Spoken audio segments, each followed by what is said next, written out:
Adakah korang tengah cari generator yang senyap sesuai untuk bisnes? Generator ni memang sangat padu. Jiran korang pun boleh tidur dengan nyenyak walaupun genset ni tengah berjalan. Senchi SC2000IO inverter genset 2000 watt ni bunyi senyap. Bunyi drill pun boleh tutup terus bunyi genset.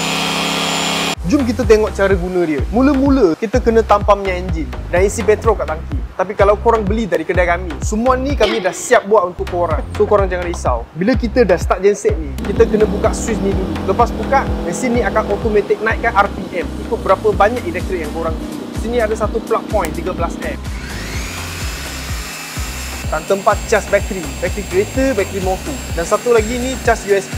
Korang tengok, genset ni memang sangat senyap. Kalau ada yang berminat, boleh tekan back kuning ke bawah atau hubungi kami. Terima kasih.